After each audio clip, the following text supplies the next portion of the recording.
There are some trips where you arrive at a destination and immediately feel surrounded by people. Tulum wasn't like that. When I arrived, I realized something I hadn't expected. I was the only guest at the resort. No crowds, no conversations around the pool, no one competing for a spot on the beach, just me and this enormous stretch of Caribbean coastline.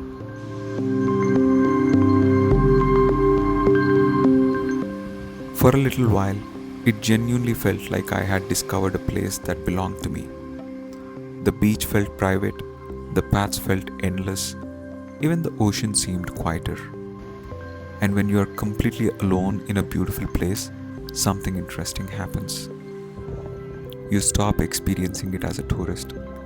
You start experiencing it simply as a person.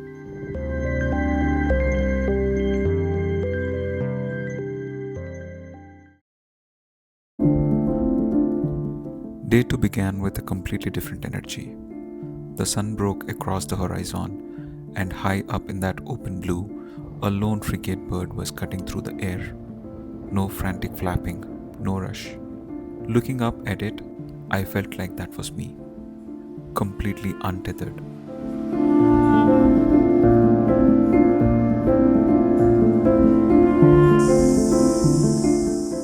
This morning, I wasn't chasing a destination.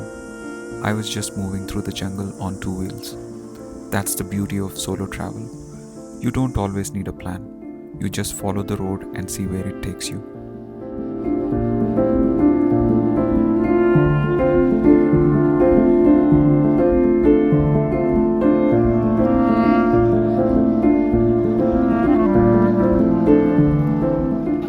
Out on the water, the modern world vanished.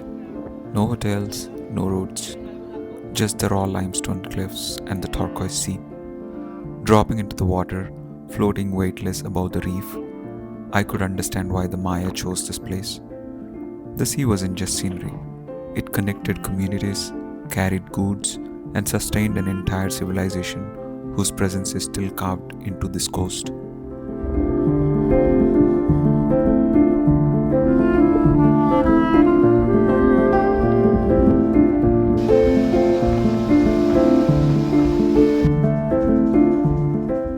Back on land, kicking back on an empty stretch of sand with a cold drink. No noise, no schedule, just time to sit still and let the place breathe.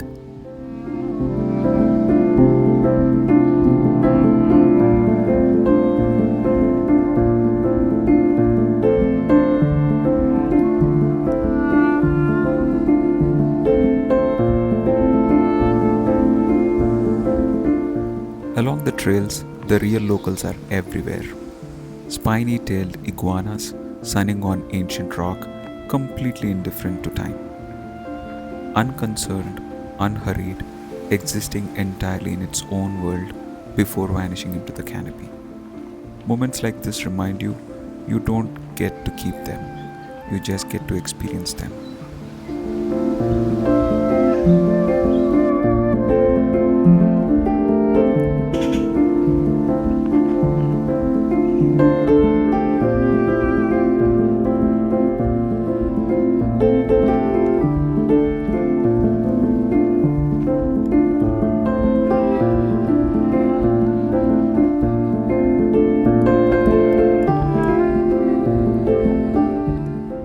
Because Tulum wasn't built randomly, it was a coastal fortress and a maritime hub. Walking past these ancient stone temples overlooking the ocean, it's tempting to think you're looking at something that belongs entirely to the past. The people who built this understood astronomy and mathematics. They watched the sky and tried to make sense of their existence. Centuries later, we stand in the exact same spot trying to do the same thing. They looked at the stars, we look at screens. The technology changes, the question remains identical.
By late afternoon, the heat softened, heading up to an open air table in the treetops as the sky turned deep purple, watching lightning roll quietly across the dark jungle horizon.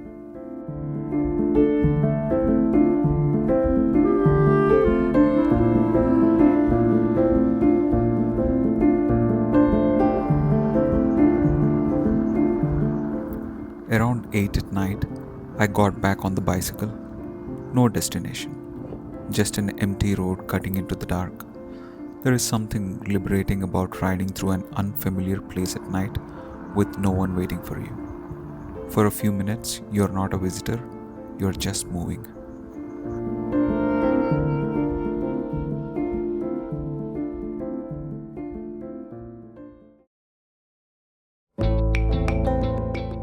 Day 3 started with a very practical question.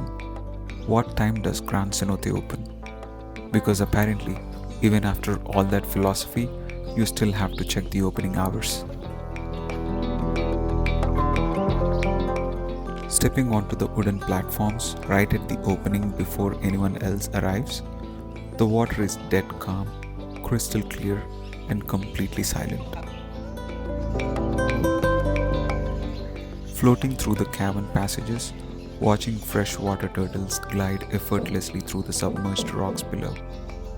To the Maya, these springs were sacred portals between life and the underworld. Floating in the cool, silent water, you feel connected to something ancient.